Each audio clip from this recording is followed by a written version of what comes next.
The movie starts in Kiruna, Sweden. A news reporter talks about a strong earthquake that happened recently and mentions that the city has more than 100 small earthquakes each year. We then see a group of friends hanging out near a mining site. One of them, who is a bit drunk, decides to go past the safety fence to relieve himself, even though his friends warn him not to. As he stands alone there, he sees a small crack in the ground ahead of him. Before he can react, the ground beneath him starts shaking violently. Later, at the Kiruna mining headquarters, Frigga, a strong-willed woman in charge of safety, arrives after the morning earthquake. She gets an urgent call from her colleague at the site, reporting an incident with teenagers near the mining area. Meanwhile, the group of friends near the mining site is worried. Two couples, concerned about their friend who wandered off, followed his trail into the darkness. They find him, but their reunion is short-lived. As they talk nervously, the ground suddenly gives way, and they fall into a large crack. Back in New Kiruna, Taj, Frigga's ex-husband, spends his birthday alone, sad because his children are not with him, and he has a strained relationship with Frigga. The movie switches between scenes of Taj remembering happier times with Frigga and their son Simon, and the events at the mining site. Frigga, driving with mixed feelings, remembers moments with Taj and Simon as she goes to pick up Dabir, her current boyfriend, from the train station. Dabir surprises her by arriving earlier than expected,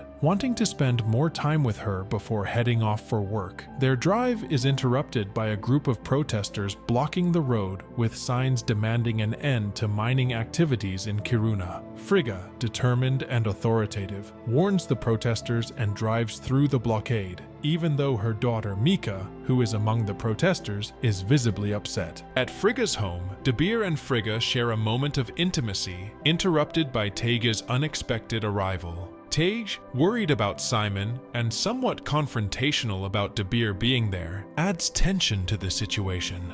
The tension increases when Ayla and Mika arrive unexpectedly. Despite the awkwardness, they try to stay calm as they light candles on Simon's birthday cake, hoping he will join them. Frigga receives a call from Simon's classmate's mother, telling her that Simon is with her son and asking Frigga to call her when they arrive. As tensions rise and emotions run high, another earthquake shakes the ground, prompting Frigga to rush to the mining site to help with the emergency. Meanwhile, Taj has car trouble, which he causes himself, adding to the tension between him and Frigga. During the tense drive to the mine, Frigga and Dabir talk about personal and professional matters, revealing their deepening relationship. Dabir tries to support Frigga as Taj's presence continues to disrupt their journey. At the mine, Frigga introduces Dabir to Frederick, a colleague, before more tension arises, with Taj's persistent questioning about Dabir's intentions. Their strained exchange touches on personal histories and unresolved emotions, especially about the divorce papers that remain unsigned. Inside the mine, Frigga, her colleague Erika, and, unexpectedly, Taj go underground to assess the situation. They navigate the rough terrain and encounter local myths and legends. As they explore deeper, Frigga accidentally triggers a small cave-in, injuring herself but confirming their worst fears about the mine's instability. Meanwhile, Micah continues her frantic search for Simon, gathering clues from witnesses who last saw him buying drinks. The investigation intensifies as they use advanced technology, like drones, to survey the damage and evaluate the mine's structural integrity. The severity of the situation becomes clear, and Frigga insists on immediate evacuation, fearing the entire city's collapse due to the interconnected tunnels and weakened earth. Outside Kiruna, at Ayla's home, a family moment turns terrifying when the ground suddenly collapses where the children are playing. Ayla reacts quickly, saving her siblings, and her father promises immediate safety measures to prevent further danger. As they prepare for evacuation, a sudden tremor forces them to seek refuge in a safety chamber, along with Roberts, another member of the rescue team. Meanwhile, Dabir arrives at the fire station for his new job, where he learns about the incident at Ayla's house from one of the officers. The officer tells Dabir about the tough challenges they will face as firefighters. Hearing this, Dabir feels disheartened. The officer adds pressure by mentioning Dabir's past role as a chief. Meanwhile, as Micah continues searching for Simon, she finds a drunk Oliver inside her car. Angry, she smashes the car's mirror with a rock. Ayla tries to intervene, leading to an argument that ends with Micah breaking up with Ayla. As Oliver flees, Dabir coincidentally drives by and nearly hits him. Seeing Micah chasing Oliver, Dabir follows them. Just as Micah is about to hit Oliver, Dabir stops her. Micah confronts Oliver, expressing her anger. Oliver explains that he got too drunk, and when he woke up, his friends were gone. He begs Micah to tell his mom because she'd be worried. Before leaving, he shares where they hung out. When Micah learns Simon's location, she quickly borrows keys from Dabir. While retrieving the keys, Dabir accidentally drops the box with the engagement ring.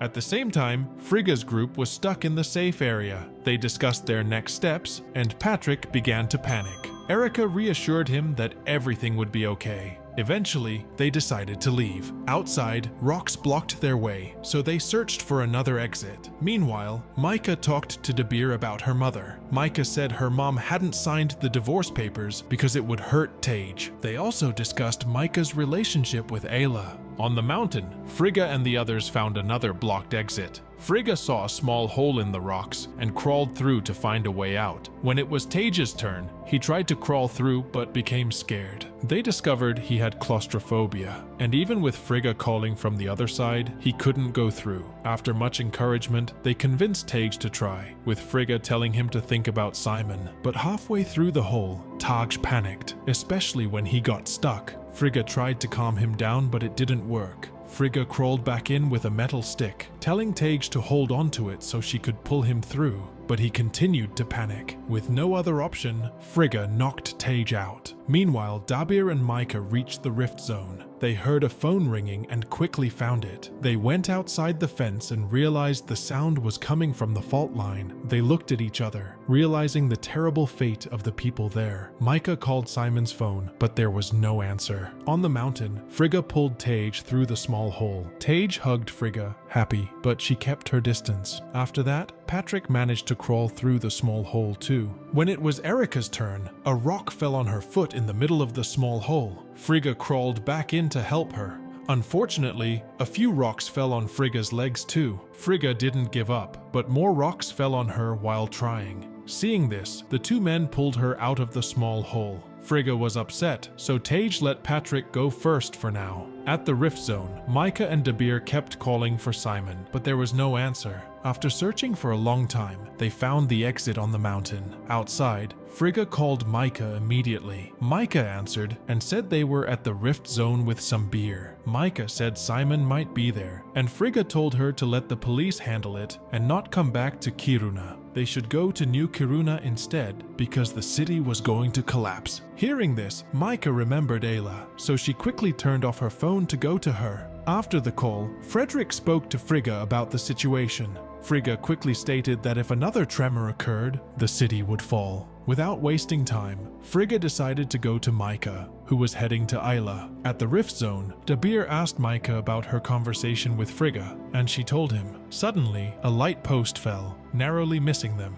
Micah wanted to see Ayla, and Dabir tried to stop her because it was too dangerous, but she kept going. As they headed to Micah, Tage thought Simon might be at their house. As they talked, they saw a man they thought was Simon and followed him. They lost sight of him, so they got out of the car to warn people to leave the city. Meanwhile, Dabir and Micah reached Ayla's house and told everyone the city was going to collapse. Outside, Ayla and Micah reconciled. At Frigga's place, cracks and faults began to appear on the road, causing panic. As Micah tried to leave the car, a crack formed underneath. When she tried to drive, the car got stuck. They tried to free the car, but it wasn't enough. Seeing this, Dabir rushed to help, assisting the grandmother and Ayla. Micah's seatbelt got stuck as she panicked, and the ground sank. Dabir saw the mountain and buildings collapse. He got into the car and carefully removed Micah's seatbelt. The mountain's collapse started a landslide that destroyed everything in its path. Everyone ran as it passed. While they ran, they found a mother with children.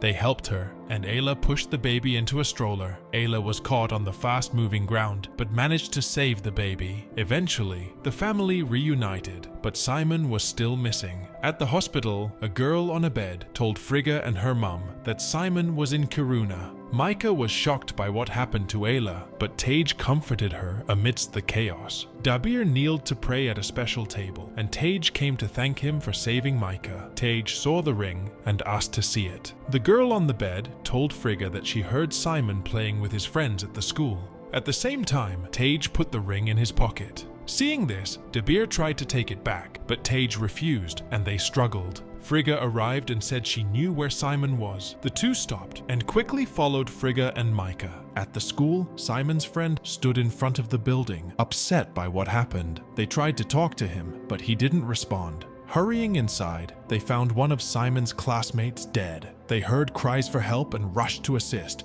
but rocks blocked their way. Seeing a small opening, Frigga went in without hesitation. After she entered, rocks fell and blocked the opening. Frigga kept walking to find Simon. Along the way, she saw many bodies. While checking one, she heard someone asking for help. She found Simon's classmate, with metal stuck in her belly. After a long search, Frigga finally found Simon near a deep crack. The rocks around them started to fall with the slightest movement. The others came in too. As they got closer, Taj gave Dabir the ring back. They found Frigga as they went deeper. They tried to help Simon's classmate, but her injury was too serious, and she died. Quickly, they tied a hose around Frigga and lowered her to Simon. They went down slowly, and Frigga swung to reach Simon, but the rock they used to swing fell, and Frigga's thigh got badly hurt. Frigga felt a lot of pain and almost fainted. Above them, the three worked hard to free her. They were talking when a piece of furniture fell, narrowly missing Frigga.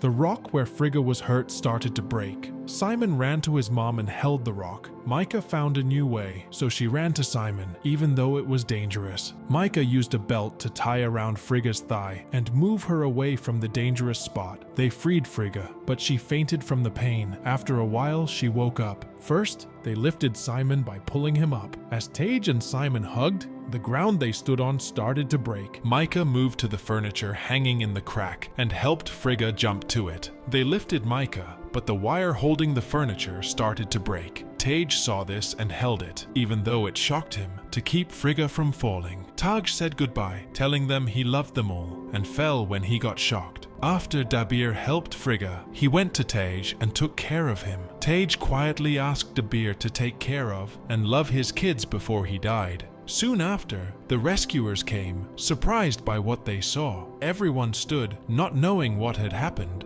Dabir took the ring from his pocket, looked at Frigga, and she smiled back.